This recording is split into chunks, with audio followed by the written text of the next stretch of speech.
Welcome back to another episode of the Cardinal Chronicles. I am here with my co-host Dylan Grouse and a very special guest, Alex, back on the show once again. Appreciate you guys coming on and super excited for today. How's everybody doing? Yeah, we're doing great. It's college football season, everybody. On Saturday, 2 days time, less than 48 hours from now, Stanford football will be on the field playing in an official game for the first time in 2025. I'm excited, Alex. I know you're probably excited. How are you doing today on this pre-football show for the season? Oh, I've been waiting for this day for a very, very, very long time. I cannot wait So for bye. college football to start, and it's just such an exciting time for Yep. me. And I can I there's just so many storylines going into this year, especially surrounding Stanford football. I can't wait to get it started. Yeah, and their first matchup, it's against Hawaii. It's going to be on the road. They're playing Hawaii on the road for the second time in 3 years. They played them on the road in 2023, and they won the game, but they ended up finishing 3-9 on the campaign. But they're back, and they're going to have another chance to redeem to they're going to have another chance to get the season started on a high note. Frank Reich will be roaming the sidelines. Andrew Luck's the GM, so it's a much different era. But let's just preview the game, right? We got a big game against Hawaii. Guys, what do you guys make of this game, and what do you guys think is going to happen on Saturday? Yeah, Alex, you started off. Um, I think that this game is going to present a very, very unique challenge to Stanford football. Hawaii has not historically been a very, very strong opponent in the past, but they are fielding probably their best roster that they've had ever. Um, I have, you know, Hawaii, Hawaii is a really fast team, and especially their offensive side, the offensive side, they're really, really strong. I'm really particularly excited to see our DBs go up against their wide receivers. I think their wide receiver one, Nick Sinackle, we have Stanford transfer, Jackson Harris and Pofele Ashlock are just they're some of the top wide receivers in the country, and I can't wait to see Jordan Washington, Colin Wright go up against them. Yeah. For sure.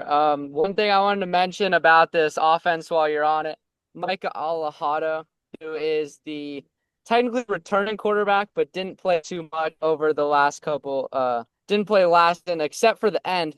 But the one thing to highlight, played he had a touchdown, no interceptions. They lost you bad, did play solid. And in the second game, they won in a shootout where he had five touchdowns Yep. and I believe zero interceptions.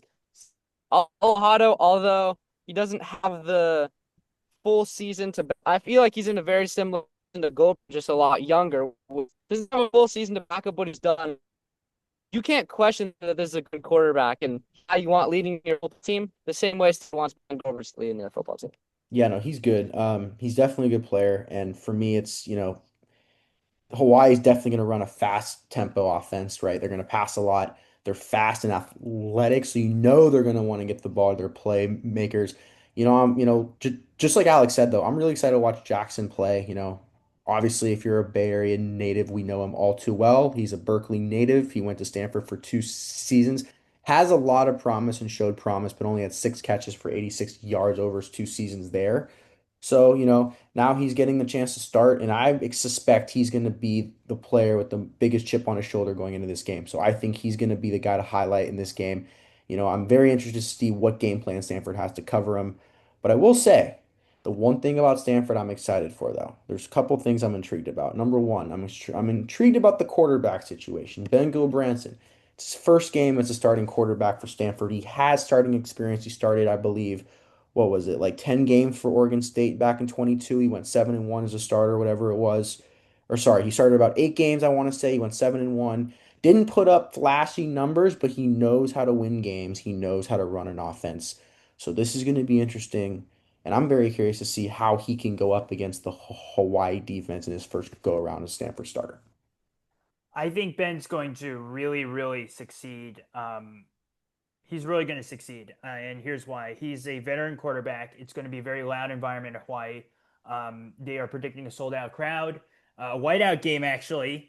And I think that Ben, with all of his experience, is going to know how to handle that, Yep. know how to handle that environment.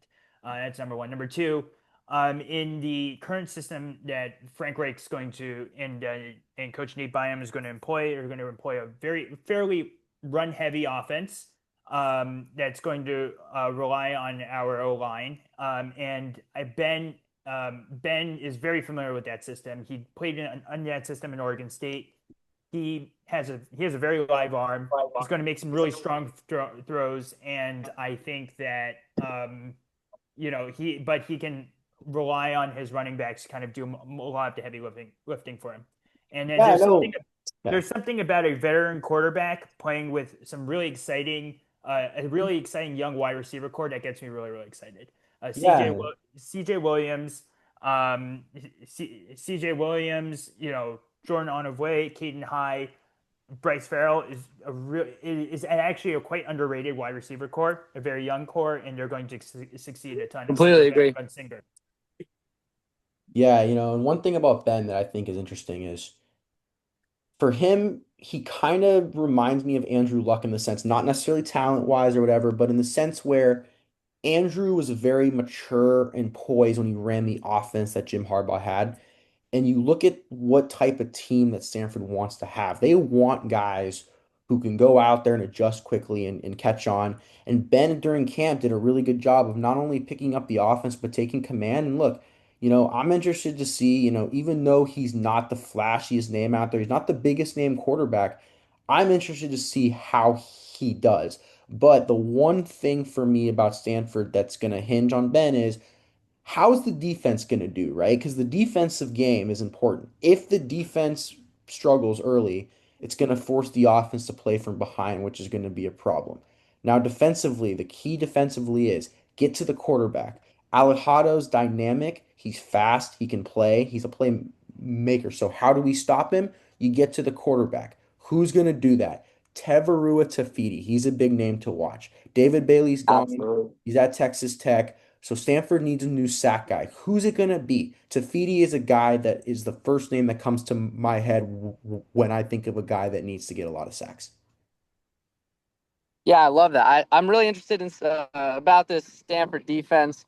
Like you said, I think they got to get to the quarterback 100%. But I do want to add, I think that what this safety core has on the farm is just absolutely incredible. You look at Jay Green, Scotty Edwards, Mitch Leigber, like that trio of players. Like I just find super super intriguing. And I mean, if Alejado is going to so-called dominate this game kind of the way he did in the other game, it's not going to be going long, and I guarantee that. So I think if Stanford's able to kind of do what they do best, gets to the quarterback with Tafiti and, hold him from going deep, I'm not sure what Hawaii's going to do on the offensive side of the ball.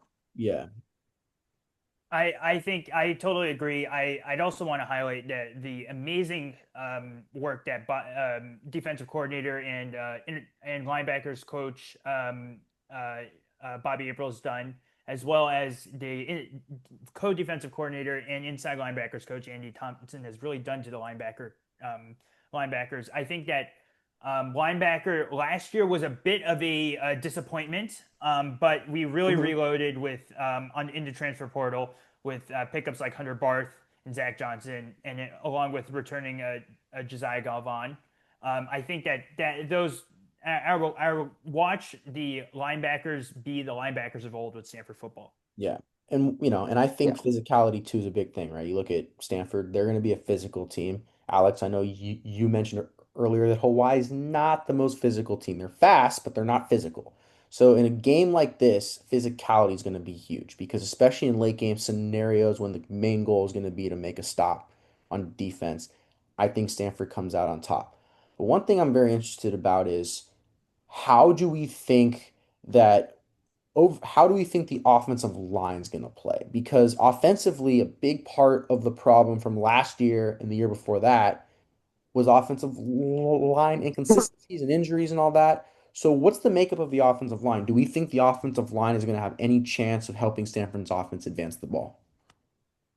To be honest, I actually do think we have a chance. I think that Stanford, on paper, actually has a solid offensive line. Have heard some pretty bad things from others talking about how the line, isn't going to do anything, but I'm actually kind of high on this O line. I think that they can help Goldbrinson do what he wants to do. Maybe Elijah Brown do what he wants to do. But regardless, I think that you know guys like Simeone Pale, I want to highlight, and even I mean the fact that they have Fisher Anderson coming off the bench for them just kind of shows how this offensive line actually is not only somewhat star heavy, but also pretty deep. And so I do think that although Hawaii, which I want to talk about a little bit later, I really like their defense this year. I do think that Stanford can somewhat, at least better than in years past, hold Hawaii to an extent. Right. My bold prediction is that the Stanford O line is going to absolutely manhandle the Hawaiian defensive line. I think I love that. I think that you know, we again, we've reloaded again on the in the transfer portal with the O line. I really, really like the pick of a Nick Faddick. He's a really strong left guard. Texas Tech fans were really, really upset to lose him in the transfer Sure. portal, and I think for a really good reason. I think that Khalil House on the right tackle side is really, really strong. He was he grades out to be one of the top right tackles in the nation, as Luca, as you said, Pale in the right guard position, he's put on a ton. He's put on some muscle. Dude, I've spoken to he's his dad a legit. lot. Yeah, I've spoken to his dad a lot, and he's really really strong. He's going to move people this year. Yeah, and Luca, Yeah. you I mentioned you wanted to talk about Hawaii a bit. What's one area of the Hawaii that we think is going to give Stanford problems, or an area of Hawaii that we think Stanford really needs to game plan for? Yeah, so I really want to talk about this linebacker core because they returned their two top backs from linebackers from last year who made like by far the majority of their tackles. I don't have their names in front of me, but I wrote a little bit about it before, and it kind of gave me the opinion that as crazy it is to sound that Stanford and Hawaii, who are notable offensive programs, I think the better offense wins this game because the defenses will be really, really good. I think that Stanford just all around has a lot of returning pieces. They're sixth in returning production in the nation defensively, and Hawaii with those two linebackers along with a couple corners, and I mean all these guys coming back. Like I know Hawaii gives up 49 points a game every other week, but I do think that this continuity that both of these teams have will kind of put it on the offense and show that, both offenses with a lot of new guys is going to be like which one can kind of mesh earlier. And I think the defenses on both sides are going to be really, really strong, which is going to make that a lot tougher. Yeah, I mean, couldn't have said it better. Hawaii's strength definitely comes from their linebackers on their defensive side. It remains to be seen how they're going to play their defensive scheme, whether they're going to try to go after Ben or they're going to try and drop back and let him make mistakes. As the one knock on Ben is he is prone to making a ton of errant throws, and Yeah, so I think that watching how Ben reads those linebackers is going to be really, really important in this game. that's a great point. I never even thought about that. But yeah, Right. that is a very interesting point. Yeah, so, kind of to end the show, let's talk about game predictions. What do we think the score is going to be? Do we think Stanford wins the game?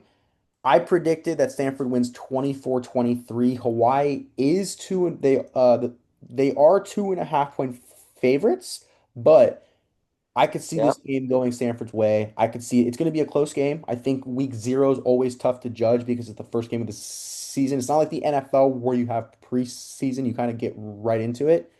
So this is going to be a warm-up game. It's going to be just to shake the rust off a bit. So it's not going to be a super high scoring game, but I think 24-23 Stanford wins the game. They're going to win on an Emmett Kenny kick late in the game. That'll be just enough for them to seal the win. Love it. My, Let's hear my let's hear it, Alex. my prediction. I saw the Twitter account CFB Home uh, predict that Hawaii is going to win 31-27. I'm keeping those receipts. Stanford's going to win 31-27. I think Ben's going to have a hell of a day, but actually more importantly, I think that we're going to have at least 200 yards rushing this game. We're going to go nuts rushing the ball, and I think it will be tighter than what people think, but it's from a very amateur point of view, people will think that Stanford is highly favored. I think it's 31-27 Stanford. Yeah, the running back room's great. I could see this game being just a massive rotation, and they're gonna run the ball, tire Hawaii out, and seal it at the end. I love that. Luca, what do you think's gonna happen this week in Honolulu? Yeah, so I like the score margin. I do want to kind of tone it down a little bit. I'm going to go 17-14 Cardinal. I know that is very, very low, but I think it's going to be a lot of broken TVs, a lot of screaming. What are these offenses doing? But I really like the defenses from both sides, like I mentioned. And I think, Goldbertson will probably throw a lot of interceptions and things will be ugly both ways. But like you said, an Emmett Kenny kick will just save the day like it usually does. And yeah, I like the Cardinal in a close one. Yes, the first game of the year, offenses usually are not running to their full Yeah, potential. and especially when you have so many new guys coming in, Yep, I can't see a team going crazy. it's always tough. Now, real quick though, before we end, record predictions. I know me and Luca talked about this on our show on Monday, but Alex, we want to hear from you, the man himself. What record prediction do you think the Cardinal will get in the first year of the Luck era and the season in the maybe the lone season of the Frank Reich era? Call me delusional right now, because Delusion. I'm very high on this Stanford team, given what I've I heard in love it. training camp and fall camp, as well as just the overall vibes around the team. Um, I think that Andrew told, has said privately and publicly that Stanford's expectation this year is to beat Cal, go to a bowl game, and win a bowl game this year. Okay. I think Stanford goes 7-5 this year. Well, all right. I'm call me delusional, but that's what my prediction is going to be. Tough schedule, but hey, I mean, I wouldn't put it past some crazier things have happened. I didn't think Florida State was going to go 2-10 last year, and they went 2-10. So hey, I'll say this: the first 5 games, 4 of them are soft opponents, and then it's going to get really hard. yep. But factor into randomness that Stanford, what we really like to beat those ranked teams, do we? And Yeah. I'm predicting a BYU upset in there. I'm predicting a Miami upset in there, and then obviously big game win. Yeah. Well, I said it on Monday. I'm gonna say it again. I'm realistic. I personally believe 2-10, not because of the lack of talent necessarily, but just because there's way too many questions going into this team when you factor in how good the conference is and how many teams you have from the ACC. The ACC may be better than it's ever been, and right now, the Stanford team just has too many questions. Miami's ready to compete for a title. SMU is ready to compete for a title. Kevin Jennings is one of the most intriguing players in college. They're ready to compete for a title. Clemson may have the best team that they've had since Trevor Lawrence has been there. They're ready to compete for a title. Notre Dame's obviously Notre Dame. They're gonna be hungry and ready to compete. North Carolina is getting a lot better. They're not ready to compete for a title, but they're gonna be a better team. You have all these teams that are just ready to go. And I think, Stanford could beat Hawaii. I could see them beating San Jose State, possibly beating maybe Virginia. But then they got to play teams like SMU. They got to play. I think Cal is maybe not better than last year, but they're a very intriguing team compared to last year because they got a true freshman at quarterback who's really good, but you also lose guys like Jaden Knott. So that game could be a win, but I'm also not too sure how that game's going to go. It could be tough. But then you got Notre Dame, you got North Carolina on the road, you got Miami, you got all these tough games. It's going to be tough. So I think 2-10 is probably where we're at right now. But I could see a ceiling of 5-7. I could see that. So ceiling 5-7 for 2-10. Luca, what do we have? Um, I'm gonna kind of split the difference here. I think I'm liking about 4-8, maybe 5-7. What I do like about Alex's prediction is I do think that there's 8 games that Stanford has an okay chance of Yep, winning, I agree. and that's not including the fact that Stanford beats top 10 teams like it's breakfast, right? And I I'm not wouldn't say saying that that that's going to necessarily. happen. I, I I don't think that's going to happen, but I will say I think that 5-7's good. I think they're going to beat a couple teams. I think, that includes Hawaii. That probably includes one of North Carolina on the road or Miami or one of those teams. But I do like 5-7. One thing I want to add before we wrap up the podcast, which we have to do really quickly, is I'm currently at Kagan Stadium, home of two future 2025 national champions, men's and women's soccer. You heard it here first. Okay. Well, we had Lucas sneak in some of that soccer during a football show, so that was a nice surprise there. But anyway, we have football coming up this weekend, so we are very happy you guys tuned into our preview show against Hawaii. And guys, it's going to be a fun campaign. I'm very interested to see what happens, but we will see. Luca and I will be back next week talking about all things Stanford sports, from the recap of the Hawaii game to previewing the was it San Jose State game after a bye week in week 1. So stay tuned, guys. Alex, thank you so much for hopping on the show. And guys, it's been a great one. We will talk to you guys later. Appreciate it.